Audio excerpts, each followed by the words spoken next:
Hi, my name is Mike Freeline, and I'm with the Francis Hall North Business Department. I'm also a marketing teacher and one of the coordinators for the work programs. So in this video, we're going to talk a little bit about the marketing and business work program and the expectations for the upcoming school year. So the marketing and business work programs operate under the direct authority of the Missouri Department of Vocational Education, and we are subject to federal, state, and local regulations. So we have to do certain classroom activities. We have to verify your employment, your hours worked. You're also required to be involved in either DECA or FBLA.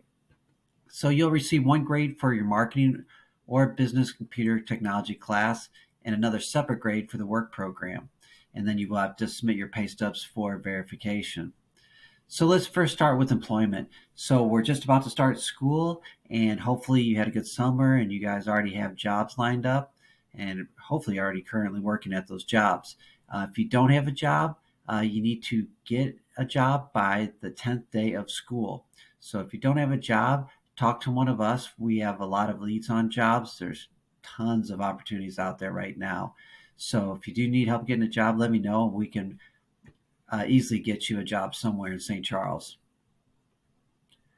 So today, if you are at scheduled pickup, you're going to get this work program training agreement. If you're watching this and you did not go to scheduled pickup, you'll get this the first day of class. So there's about 6 pages to this form. This must be completed and signed and turned in by the 10th day of school. So there's one section for the students to initial, another for the parents, and another for your employer. So it's real important that everybody reads through it and initials where it's indicated. You're also going to give us your employer's information, the address, who your manager is, their phone number, their email. There's a driving agreement form in there. So please just read through it. Just goes over all the requirements, which we're going to go through here also. So the first thing, so since you are in the work program, you're going to be going to your job. Some of you are going to leave early after 4th, 5th, 6th hours. Some may stay all day, but you do need your own transportation. If you need a parking permit, see the main office. They'll give you a parking permit.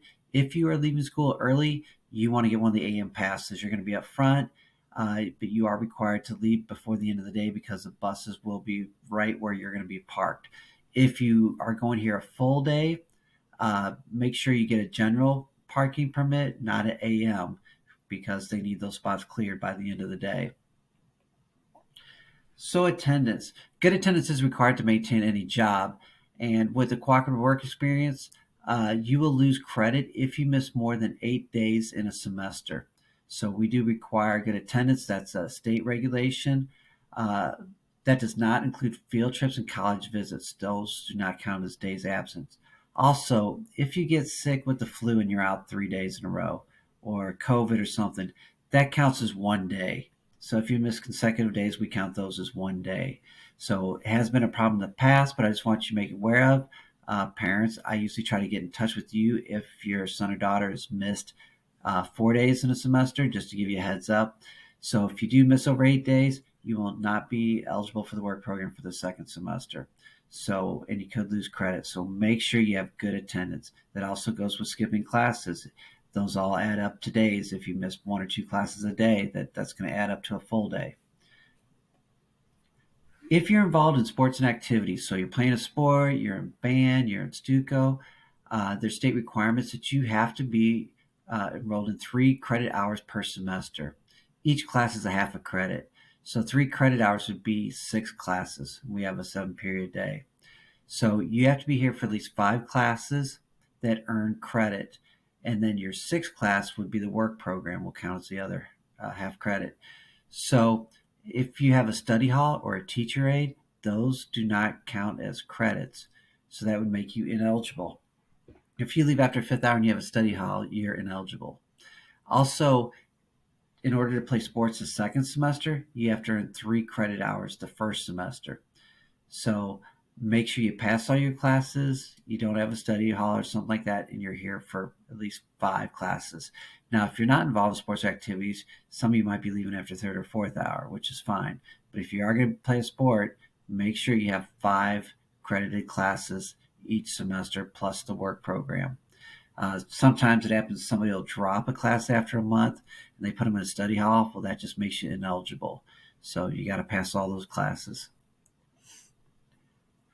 Students must represent the school and your employer by showing honesty, punctuality, courtesy, a good attitude, proper health and grooming habits, appropriate dress, willingness to learn.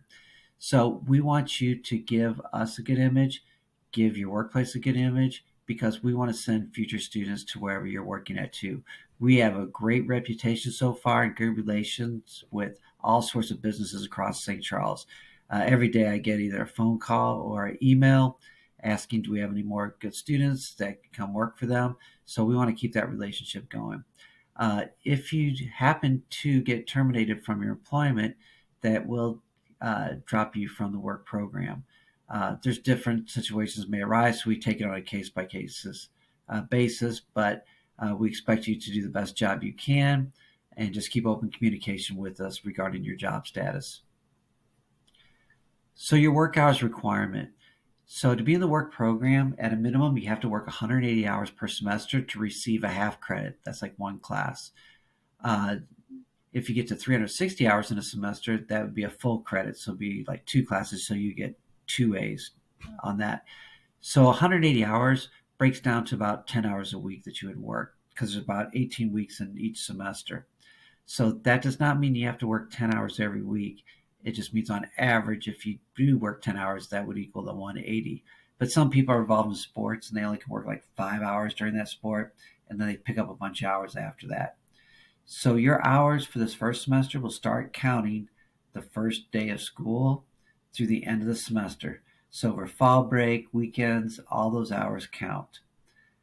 So just make sure you can get to that 180 minimum. Hasn't been a problem before. Usually people are hitting that 360 because uh, all the employers around here need a lot of employees. And so you probably don't have any problem getting those hours. If you do need to make a job change throughout the year, we want you to keep the same job throughout the whole year. That looks good on your resume. That shows you're a loyal, hard worker. You're not just changing jobs. But there could be a situation come up where you may need to change a job. We do allow one job change per year. You have to get it approved through us first before you go change. You have to have a reason for that. Also, you must give a 2 week notice. You have to turn in a letter to us and to your employer, giving your 2 weeks notice to them. You always want to leave a job on a good note. You never know when that manager could be a manager or have a connection for you in the future. So never leave on a bad note. So we'll work through that if that situation would come up. Evaluations. So you're going to be evaluated by your employer and teacher twice each semester, and that's going to count for 60% of your grade for the semester. So we go out and see your employer twice. We'll give them an evaluation. They will fill it out and they will go over it with you and you bring it back to us. So it's a good opportunity to get feedback on how you're doing at the job, uh, what they think you might need to improve on, what you're doing good. And just remember that is part of your grade. So when you do go through that with them, you want to make sure it's the grade you want to get and that you're on the same page on how they're evaluating you. A couple other things with your grade. You do have to log your hours when you get paid. Most people get paid every 2 weeks. So whenever you get a paycheck, you got to log your hours. We do a biweekly job status. We have a couple assignments. So that all equals up to your grade. Pay stubs. So you do have to turn in your pay stubs, a hard copy for that. Uh, the pay stubs, not you got to have access to that, so make sure you do. You have to print it out and turn that in. So if you currently don't, make sure you talk to your manager so you can get access for those pay stubs. Bi-weekly job status report. So every 2 weeks, there's a short Google form you just fill out, just letting us know how your job's going, if you have any problems, what we need to address, how many hours you're working, and so forth. You might have one or two assignments per quarter that are related to your job and hopefully to help improve your job skills. So that's just a quick summary of it. So the biggest thing is keep open communication with your employer, your parents, and us because we know the workplace is changing all the time and we're here to help you to make it a positive experience. So if you're having trouble with somebody at work, a manager, you're not getting enough hours, you're getting too many hours, we're here to help you in those situations. So again, looking forward to starting the school year off. The training agreement packet is due Friday, September 2nd, and we'll just go from there. So we will see you in class in just a week or so. Have a great rest of your summer, and we'll see you then.